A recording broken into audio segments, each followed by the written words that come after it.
What kind of life would allow you to bear your suffering nobly? That's a profound question to ask yourself. One useful exercise is to take 15 minutes to write about what you truly want and need in life. The instruction here is to do it badly because you won't get it perfect, and that's okay. Your vision will evolve over time, but the goal is to create a rough first draft of who you could be if you truly got your act together, not who others expect you to be, though external influences may play a role.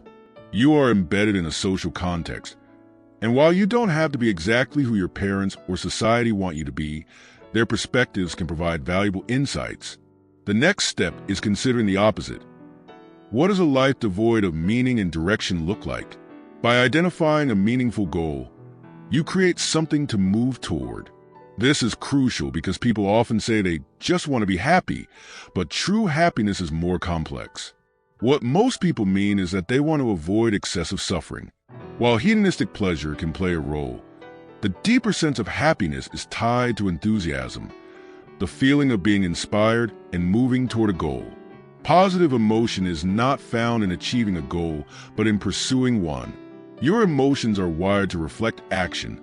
Advancing generates positive feelings, while stagnation or retreat creates negative emotions like fear and anxiety. Without a goal, there's no positive emotion, only confusion, anxiety, and dread.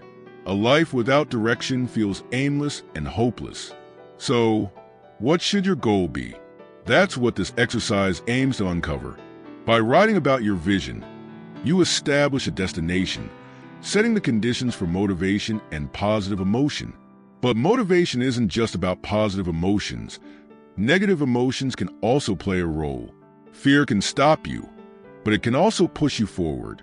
If anxiety about failure prevents you from seeking a better job, reframing that anxiety, considering the greater fear of stagnation, can become a powerful motivator. In the end, defining a meaningful goal and aligning your actions toward it is key to reducing confusion and cultivating fulfillment in life. Many people hate their jobs. They feel trapped under the control of a tyrant, whether that's a boss, a system, or even their own mindset. Maybe they've contributed to their own situation, but that doesn't change the reality. They're stuck. They need to make a move, laterally or upward, but fear holds them back. They have their reasons. They dread updating their resumes, opening their CVs, confronting past failures, or risking rejection. They don't know how to negotiate or handle interviews. They fear losing the security they've built, even if that security is miserable. Their fears are real, and yet they remain in a situation that makes them miserable. When they come to me, they say, "My life is unbearable." We break it down, and one key reason is always the same. They're working under a tyrant. But when I suggest change, they hesitate. "I'm afraid," they admit. I tell them, "That's understandable. But how afraid are you of not changing?" Let's make a vision of that. Imagine you're 35, stuck in the same miserable job. You're unmotivated, resentful, bitter. You dread getting out of bed. You're not performing well, and you're shrinking while the tyrant grows stronger.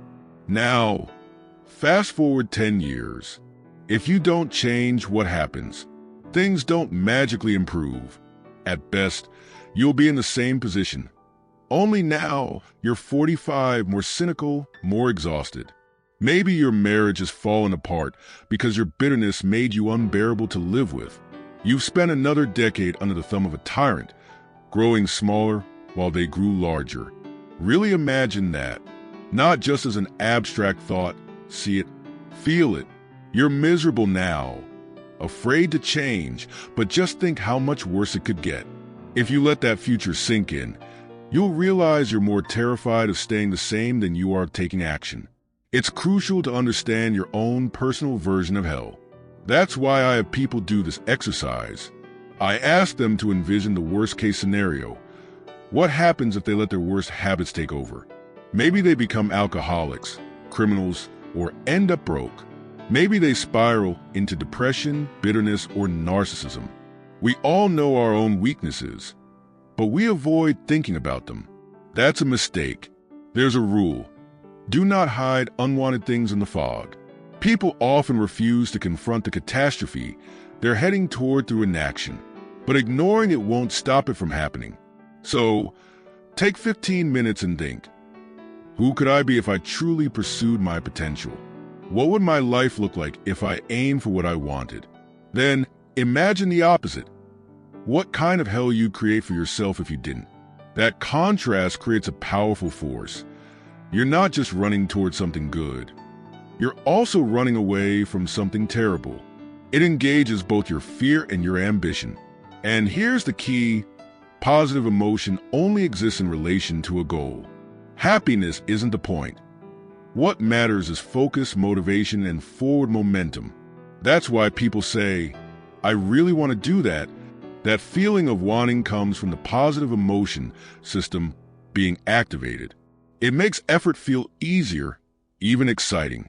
Think about how much harder it is to do something you don't want to do versus something you're excited about.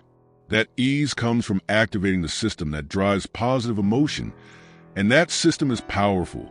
It's so fundamental to human motivation that almost every addictive drug hijacks it. Cocaine, meth, heroin. These drugs don't just create pleasure. They create movement forward. That's why cocaine makes people feel like they're accomplishing something, even when they're not. It overstimulates the same system that drives real ambition and goal pursuit. This system is as ancient as movement itself. It's a core part of how we find meaning, and it only comes alive when we set our sights on a future worth pursuing. So ask yourself, are you moving forward, or are you slowly being crushed under the weight of stagnation? The choice is yours.